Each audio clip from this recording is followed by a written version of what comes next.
what we're looking for in relationship is for the needs to be met that weren't met when we were children. And then I guess you could kind of say the ironic part of it all is that we also tend to attract people that represent, our caregivers in some fashion, right? They help us play out some kind of energetic dance that we shared with a caregiver.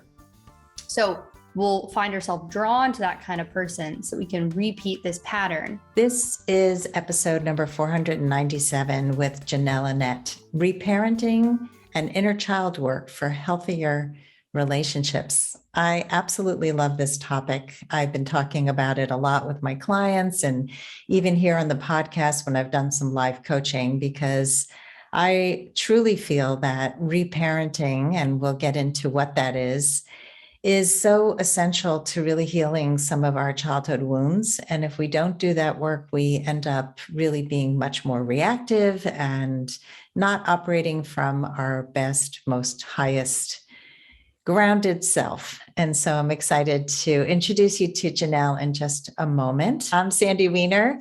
Welcome back to Last First Date Radio, where we believe it is never too late to go on your last first date. And if you would like some support on your journey to lasting love, I wrote a book. It's called Becoming a Woman of Value: How to Thrive in Life and Love. It is really just stories and tips and exercises. They're all designed to help you step more fully into your value. And you can find it on Amazon for Kindle or paperback. This week's tip from the book is step number 27. Be proactive, not reactive, which actually dovetails nicely into today's topic, because when you do your inner work, you are much less reactive.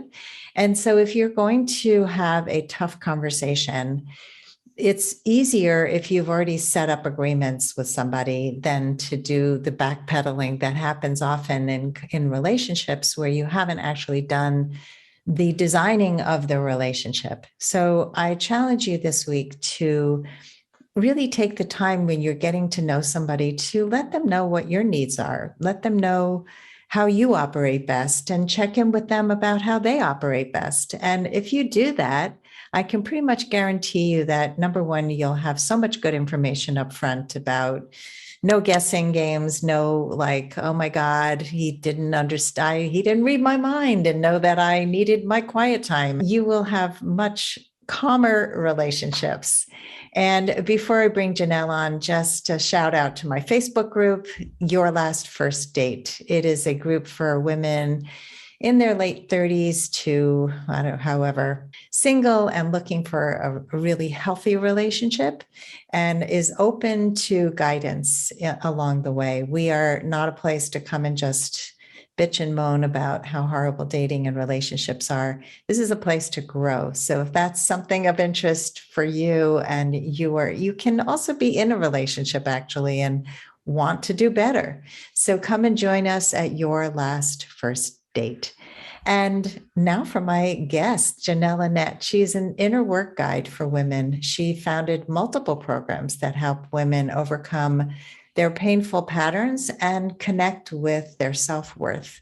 She has dedicated the past 5 years to crafting her methods, and she worked alongside a wide variety of world-class mentors and teachers. She focuses on shadow work, inner child healing, ancestral trauma, conscious relationships, and relating authentically. She believes everyone deserves to harness the power of self-acceptance, and it is the necessary ingredient for limitless possibility and transformation.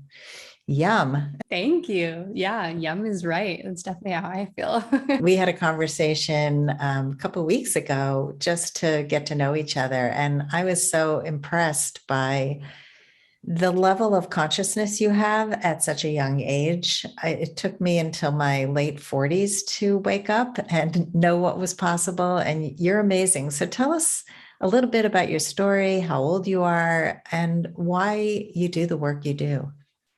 Yeah, thank you. I really appreciate that. And I will say it does certainly feel like a privilege that I've, been able to get involved in this work at such a young age, because I know that, one, that's not everybody's reality, and two, that a lot of this work also wasn't very accessible until now, right? I think it's really in this last, whatever, 10 years that it's really started to ramp up. So I recognize that that's a privilege, and I feel grateful for that.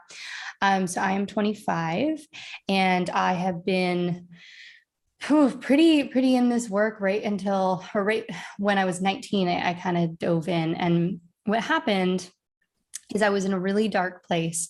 I was just abusing a lot of substances. I didn't even look like myself. Like I looked like a totally different person. I, was wearing all this makeup and bleached hair, and there's nothing wrong with that, but it just wasn't really my truth. And I just always felt like I was trying to, be somebody who I wasn't and fit into some kind of scene. And it really felt like since a very young age, I always had this connection to depth and wanting to understand more, and like philosophy and all these things. And these are just things people didn't want to talk about. So I kind of compounded that, and, through my own family system and my own trauma and so on, I just developed a lot of coping mechanisms and numbing behaviors and all these things that kind of took me quite far from myself. So I'm really grateful for that, because what that did is it actually pushed me into such a low point that I had no option, at least that's what it felt like, but to turn my life around, because it was going in quite a dark direction. So I kept saying to myself, I was living in Calgary, Alberta at the time, and felt like my life was really going nowhere. I didn't really know what I was going to do with myself. And I just kept saying that, or I chose to move to Vancouver. So I chose to move back to Vancouver. I was going to enroll in school. I didn't really know why or what. I knew nobody there. I had no funds. It was a very stressful decision. Everyone kept questioning me. They're like, why are you doing this? You don't know anybody. You have no money. This is ridiculous. You can stay here. But I just kept saying, the only thing that feels scarier than doing this is staying here and doing the same shit I've been doing over and over, because it was so destructive. And so part of my consciousness, intuition, whatever you want to call it, knew that I needed to get out.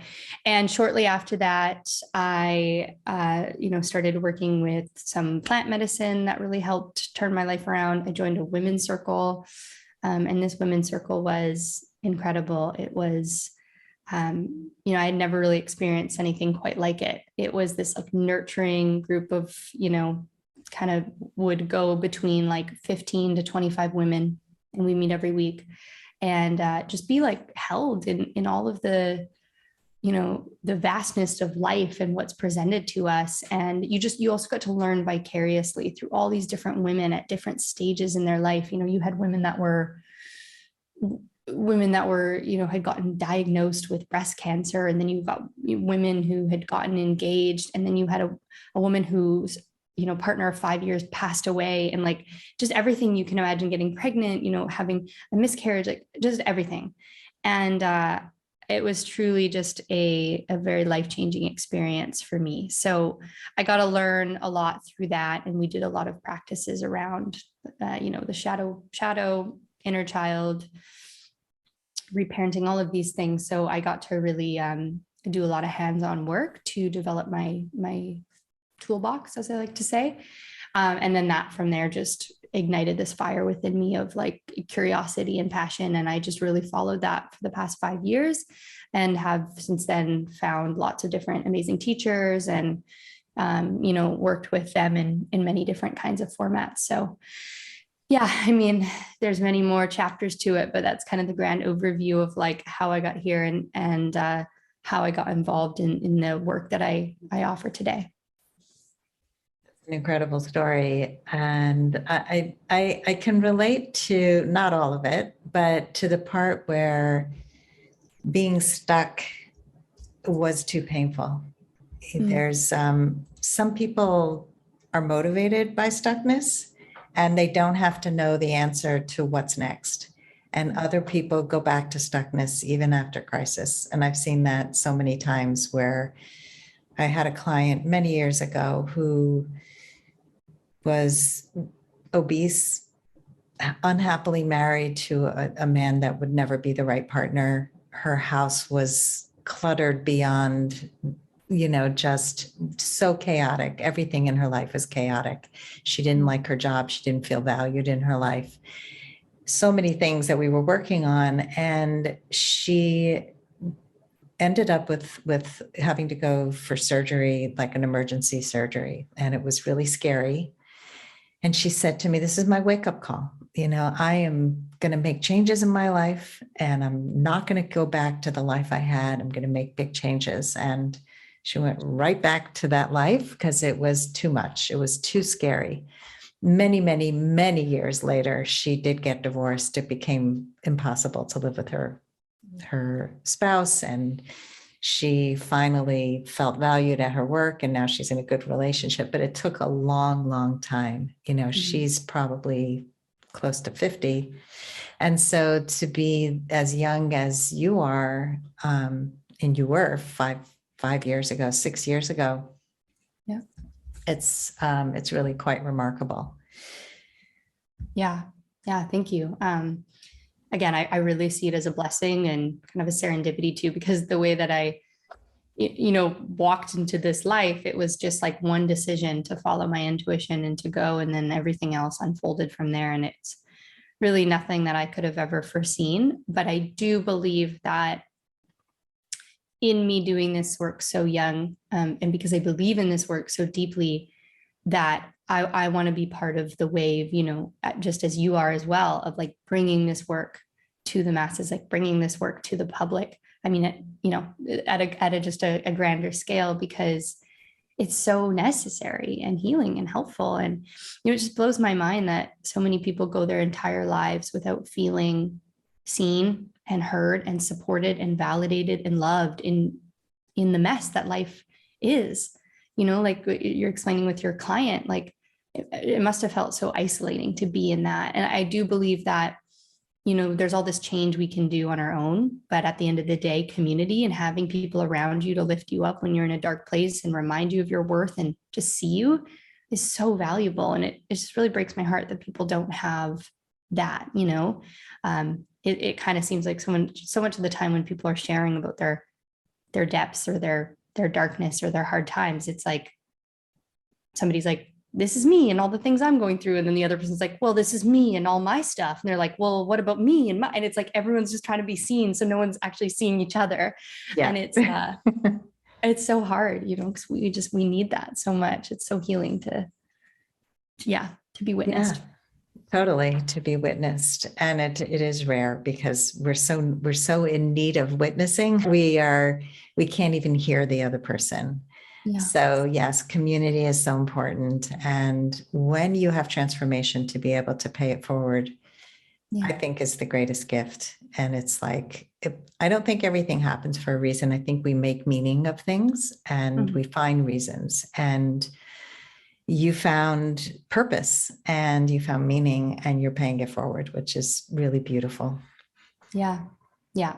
Feel very lucky to do so. And also recognizing the depth of that commitment and the honor and, really trying to be completely dedicated to this work in my own personal life too, because, as being a mentor in this work or a guide in this work, it's so important to be committed and devoted to that so that you can really walk that path. And that doesn't mean we're not messy humans at times with complicated problems and so on. Of course we are, but just that commitment to always coming back to understanding and going within. It's important.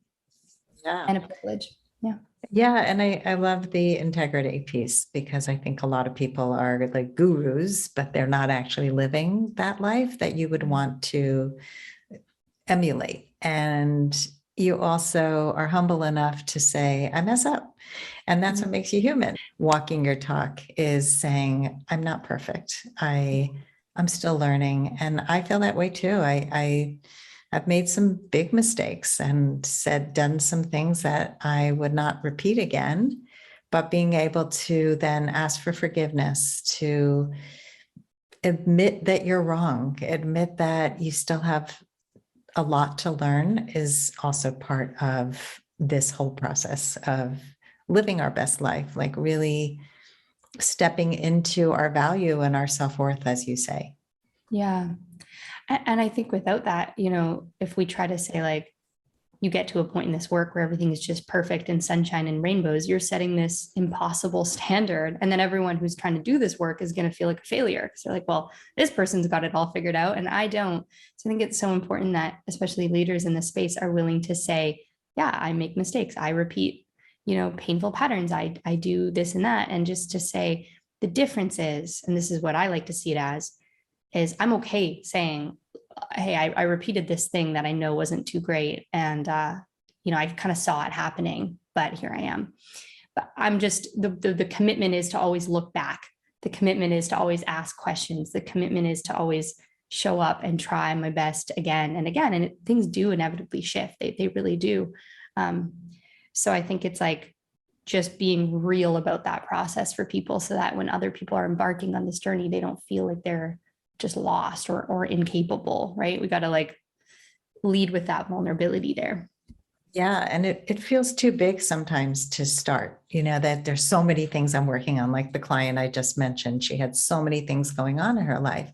Yeah. So in her case, we would deal with, how do we deal with the clutter? That's something you can work on a little bit every day. And it's not just going to be about the clutter. It's going to be about order and not having chaos in your life. And then how will you feel when that's taken care of and you have some systems in place? And then you start to realize, oh, here's where I also have chaos and disorder. And now I can put new systems in place here.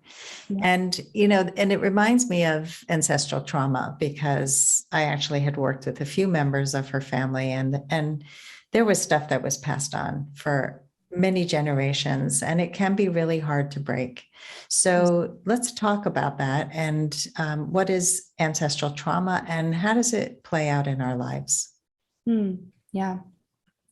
Well, ancestral trauma, I'd say, is really any kind of like painful pattern or behavior or, just theme that plays out in your life that is reoccurring through generations, right? So, there's two main kind of ways we could talk about it being passed down. And one is very evident, that's behaviorally, if your grandmother had a certain way of being, let's say she was very explosive and had a lot of anger, just for example, then of course that behavior is going to impact your mother and how she might have developed and how either she is very similar or maybe she's very retracted and hidden and stays inward or whatever.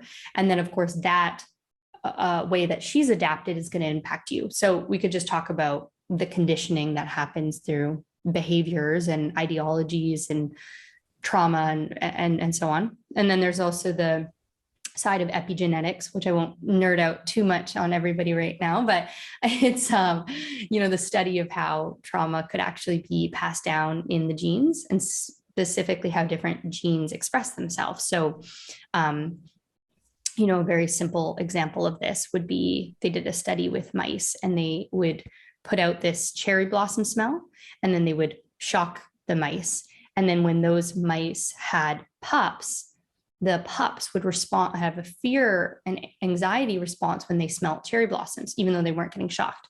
So it's essentially saying that you'll inherit the trauma because trauma makes us have a defense mechanism. So something painful happens and we develop a defense to it. So that defense could very well be passed down in the genes, also in the behavior, so that you are essentially protected from that trauma. Because in our, evolution, it assumes we're going to share a similar environment, right? So a way that might play out in human life would be if you had an ancestor who was in war and, they had PTSD, and maybe you notice that whenever you're in a really noisy room or loud noises go off, you have the whole shock wave go through your body. And that might be, and again, could be something totally different. That could just be your nervous system on a little bit of edge. But just for example, that could be a defense mechanism that you could have adopted from having an ancestor previously in an environment like that. So it's pretty fascinating to think about. And I think what's important when we talk about trauma, not just to go into like, why is it bad and why is it painful, but also to remember that all these things are there because it's our brain's way of keeping us safe. So now that we're in this like self-actualization journey and we're not worried about our base needs, we can, luckily transcend these primitive defense mechanisms, but We don't have to like shun them or make them wrong or bad, because there's a lot of beauty in it too. Lately, I've been trying to figure out my mother and how she ended up being who she is, because when she would talk about her parents, she always said they were amazing people. They were so loving and caring. And she also would talk about how she was expected to kind of grow up really fast and to do a lot of chores, and it was hard, and she didn't have the same privileges as other people. So, both can be true about somebody. And then how we process is really important. So how conscious we become of these patterns and the triggers we have. And I know for myself, when I was parenting my children, a lot of these patterns came up for me. A big turning point for me was reading the book, How to Talk So Kids Will Listen and Listen So Kids Will Talk. It was written probably in the, 80s, 90s. And it really was just a complete shift in the way that I was parented, which is not to really have my needs met or really paid attention to, even though my parents were trying.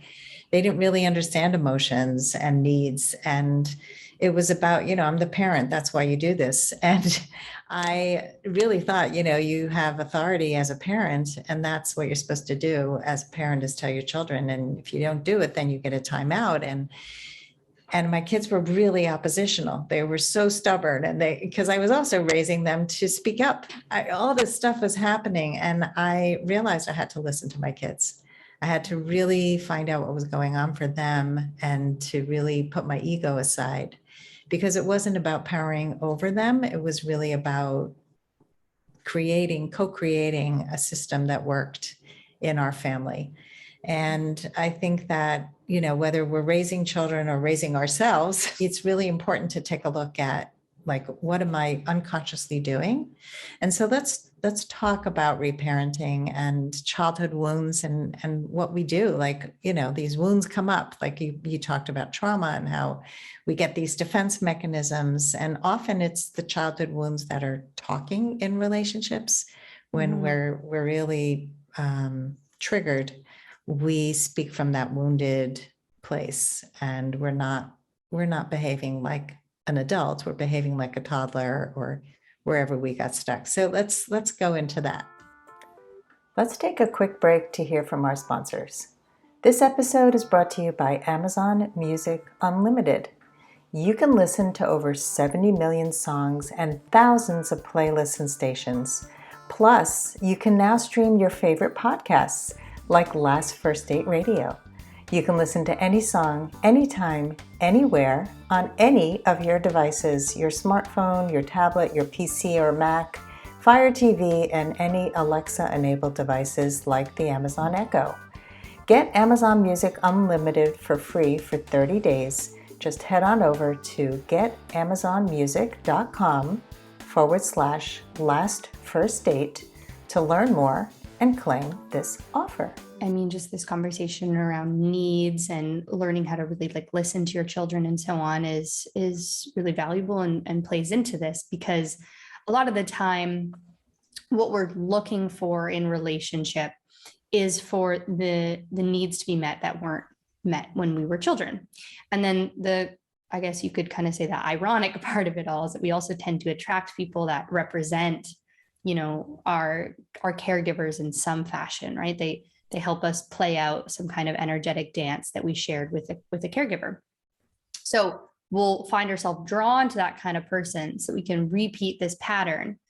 But the whole idea is that in that we can say, I've been wanting this need to be met for so long. I'm hoping you can give it to me. But usually in this attraction, it's like the wounds go together nicely. We're both kind of playing out similar themes. So often there's a lot of, attraction that happens there based on the fact that you're looking for not the same thing from each other, but you're both matching in terms of the projections you're carrying from your childhood and the needs that you're trying to have met.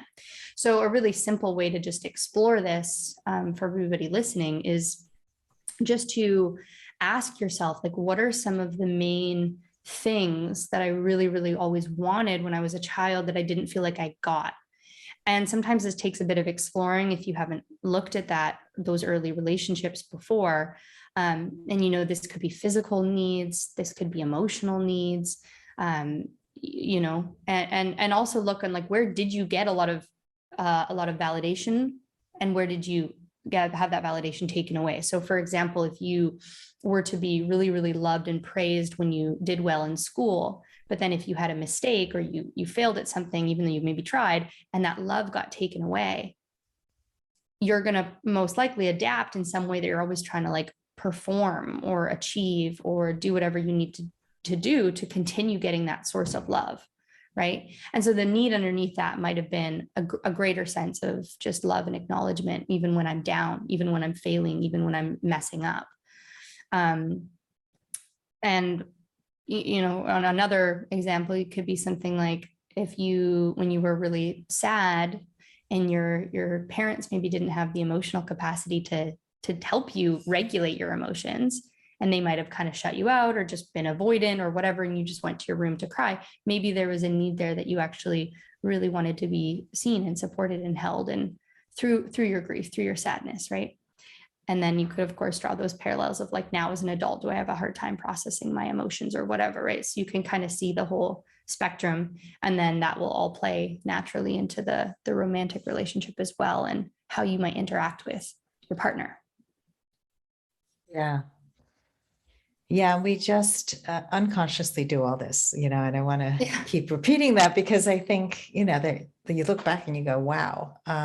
So this is why I keep dating the same, different people, but the same basic patterns, and why I'm getting so frustrated. And I think often we think, oh, no, this person is totally different from the last partner, but they end up being so similar. And I know I did that in my marriage. I thought I was what I was supposed to do because I had no consciousness, really, a small consciousness. I would say I was attuned to how life worked. And I certainly was much more in tune than most of the people I knew. But I thought that the key was date somebody who's the opposite of my father, because I struggled with my dad. And I thought my future husband was the perfect opposite. I was looking for somebody who didn't have depression, who was more grown up emotionally than my father was, somebody who could provide for me, because my father struggled with that too. So I saw a person who was a provider. He was a comedian. He seemed to, who's depressed? He's a comedian. After our first crisis in our marriage, he was depressed and very stuck. He really struggled, not to make a living, but he struggled with emotions a lot, and really had difficulty with conflict, with things not going his way. And that was so dysregulating for me. I wanted to talk everything out. And so I see now that it wasn't about looking for the opposite of my father, but getting needs met that were not met, both in the relationship with my father and my mother.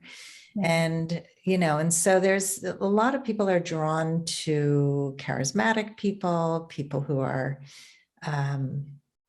super smart, but cold, trying to win over the love of somebody who can't really give it to them.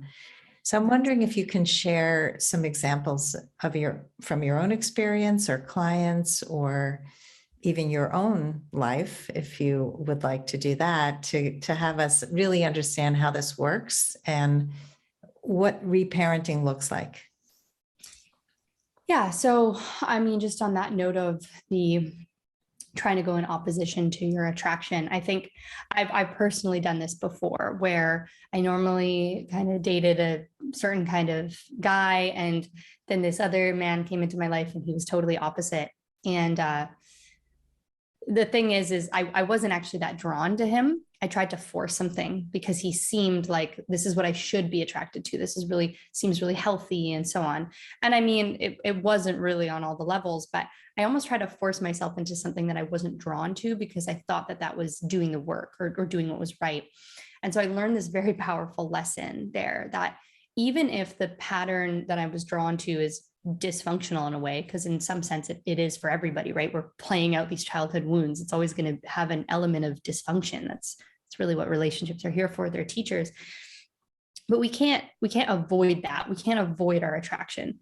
So instead of saying, okay, like I'm typically attracted to maybe these kinds of people who aren't maybe meeting me, or maybe you're a bit, let's say, for example, emotionally unavailable or a bit cold, it doesn't mean that, we have to totally just force ourselves into something that we're not into. We have to do the work within that attraction. So an example from my life, I mean, I'm kind of just speaking to it now, is that pattern of the emotional unavailability and more going toward that.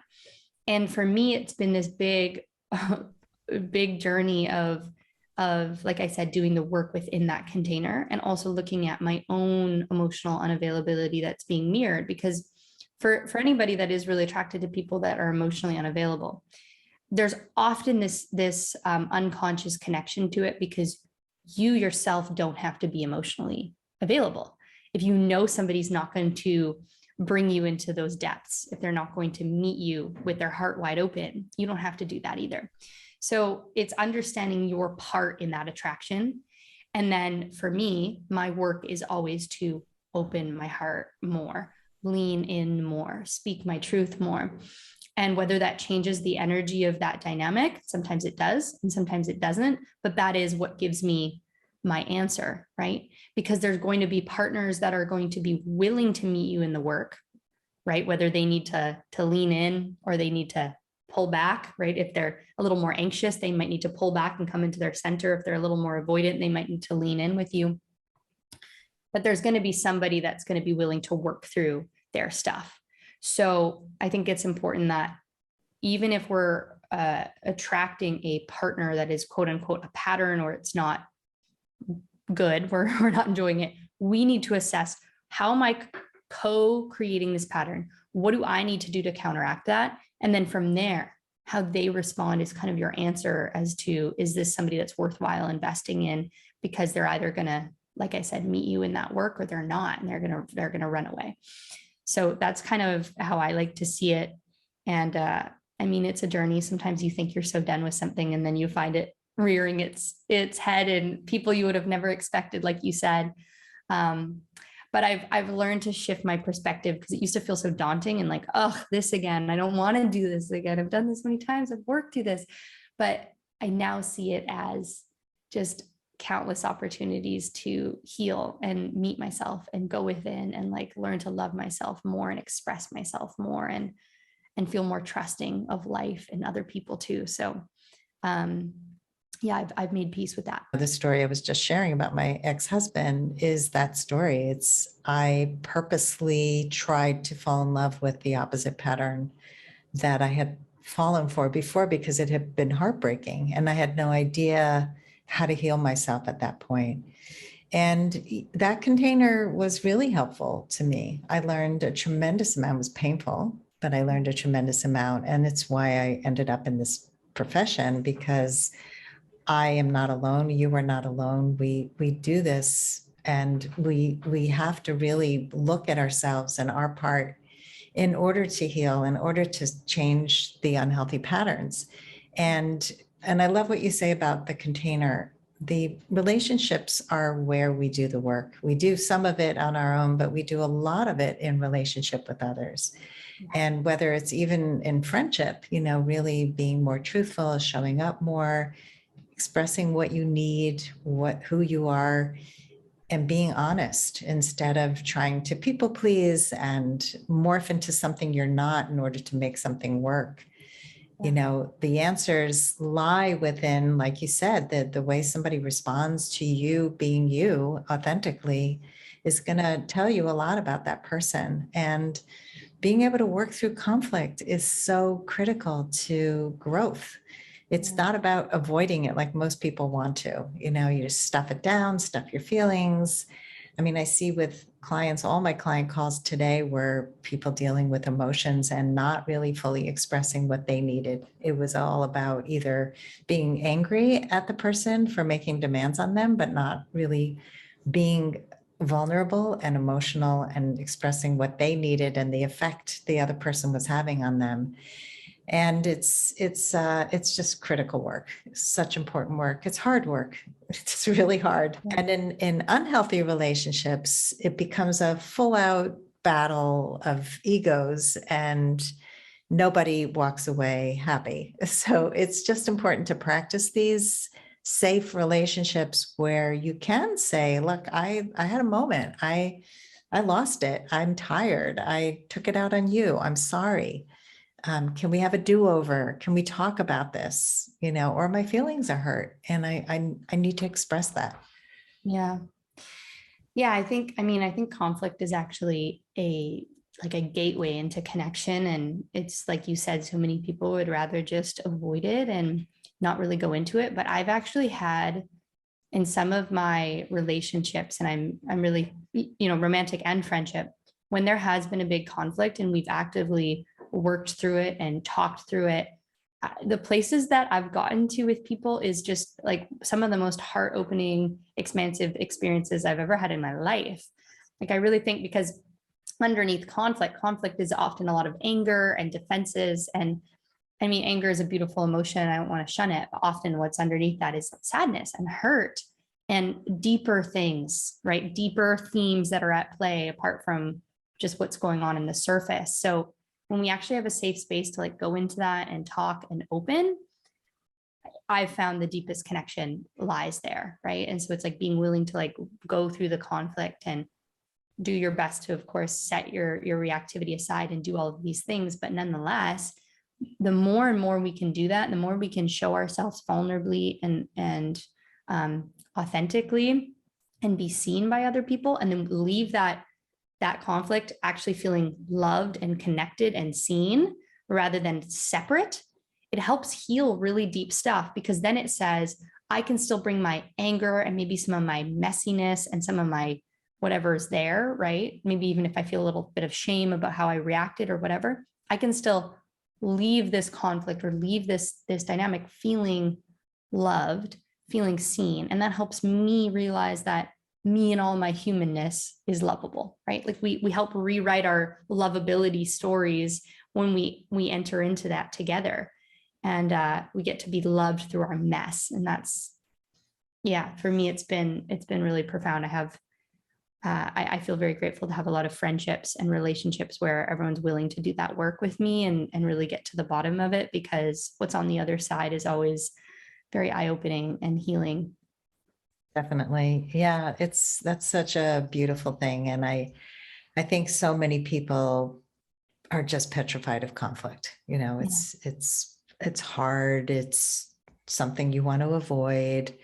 And without conflict, we don't have intimacy. Without arguing or disagreeing, it's the way we do it that matters. It's not the fact of conflict. And I think for so many of us, conflict represented violence. It represented an assault on us without it being connecting. And maybe we experienced that in childhood, or in relationships, and we don't want to repeat that for sure. But there is a way to do conflict in a way that, we're fighting fair, which I've talked about here on the podcast and in many of my blog posts.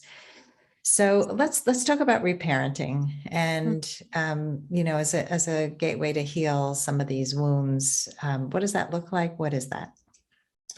Yeah. So, I mean, going back to that conversation earlier with the missing needs, so really just assessing like, what is it that I kind of always felt like I needed to get when I was a child, and I didn't really feel like I ever got that, or was never seen in this way or validated or whatever.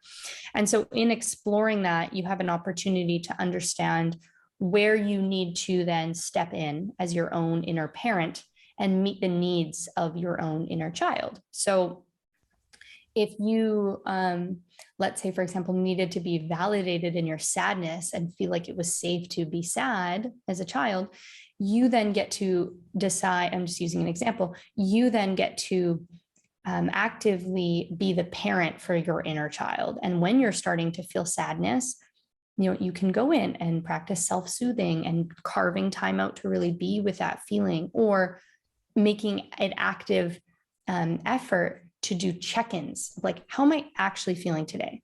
And can I scan my body and feel the different sensations that are going on so that I'm more attuned to my emotions? Because in this example, and I think this is a fairly common one, that a lot of people and their parents didn't really know what to do with their sadness. So I tend to see that a lot of people have a hard time connecting with their vulnerability. It's really important that we actually have a body-based practice to be able to like pick up on the more subtle emotional cues, because we're so in our minds that we're often disconnected from how we're actually feeling until we get to a point of explosion. So if we can make it a practice to tune in every day, right? And that's just, that in itself is an act of reparenting, and feeling what's going on in my body, right? Is there an emotion that I feel like I can connect that to?